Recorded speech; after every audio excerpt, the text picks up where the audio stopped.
In the end, we only regret the chances we didn't take. Lewis Carroll. The Science of Choice, a journey into decision-making.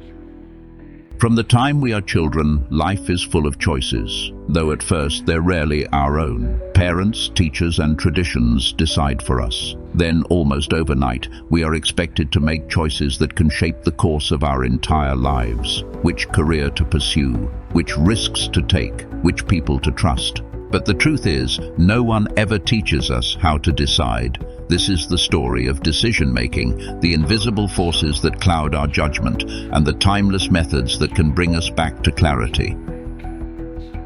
We begin with doubt. Doubt is a natural companion to choose. It makes us hesitate, urging us to consider the consequences.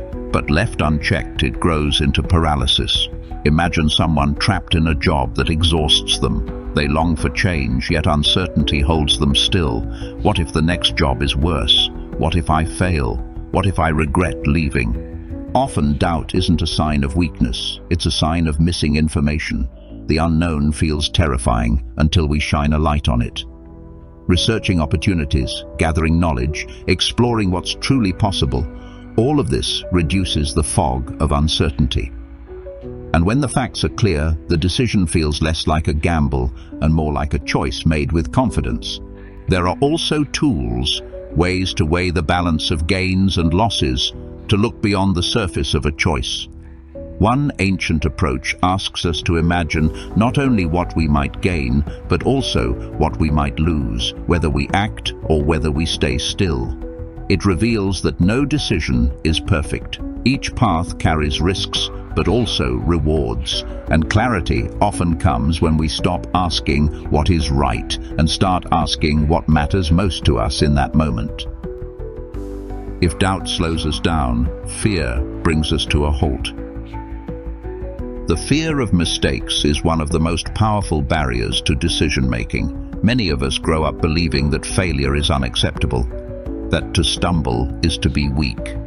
Over time, this belief hardens into perfectionism, a polished mask that hides the terror of being wrong. But perfectionism shrinks the boundaries of life. When every choice must be flawless, many choices are never made at all. Take the example of someone offered a leadership role they've never held before. Instead of seeing the chance to grow, they imagine humiliation, rejection, failure. Fear convinces them to turn away from opportunity, yet mistakes, far from being the end, are often the very experiences that give meaning to our lives. A misstep in a new role can teach skills, build resilience, and open doors to unexpected growth. To fear mistakes is to fear living. One powerful way to dismantle this fear is to face it directly, to ask, what is the worst that could happen? And then to ask again, what could I do if that happened? This simple act of defining the nightmare makes it smaller. Often, we discover that even if the worst came true, we could endure it, repair it, and continue forward. And in many cases, the cost of inaction, the regret of never trying, is far heavier than the weight of failure.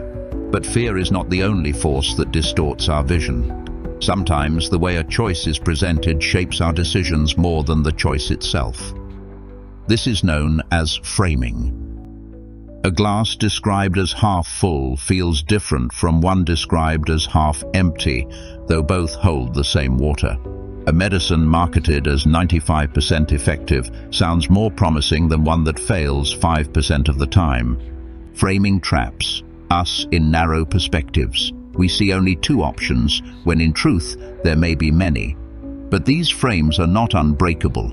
If we learn to flip the perspective, to look at the same facts from another angle, the world opens up again. Consider the story of J.K. Rowling. Publishers rejected her manuscript again and again, unable to see it as a success. It didn't fit their frame of what a best-selling book should look like. Yet she persisted, refusing to let their narrow vision define her future. The story we now know as Harry Potter exists because one writer refused to be trapped by the frame others placed around her. Beyond framing lies an even deeper challenge: our own hidden biases. We like to believe we see the world clearly, But in truth, our minds take shortcuts. Subtle errors in thinking quietly distort our judgment. We focus on the winners, forgetting the countless who failed. We cling to what we might lose, even when the gains are greater. We follow the crowd, assuming safety in numbers, even when the path isn't ours to walk. These biases are invisible, but not invincible. By questioning our assumptions, by slowing down instead of rushing to judgment, we can loosen their hold. True rationality does not mean being free of bias. It means learning to see where it shapes us and choosing despite it. And finally, there is the weight of approval. From childhood, we crave validation. The nod from a parent, the praise of a friend, the approval of a partner. These things feel comforting, but when they guide our every choice, we surrender the right to live on our own terms. The art of rational decision-making lies not in ignoring others completely, but in grounding our choices in our own values. To pause, reflect, and ask, what matters to me? What do I truly want my life to become? Only then does approval stop being a chain and become a choice in itself. Doubt, fear, frames, bias, approval. These are the quiet forces pulling at every decision we make. But when we learn to see them, their power weakens. Making rational decisions does not mean being perfect. It means being aware. It means stepping into uncertainty with open eyes. Because the greatest mistake is not in choosing wrong. The greatest mistake is never choosing at all.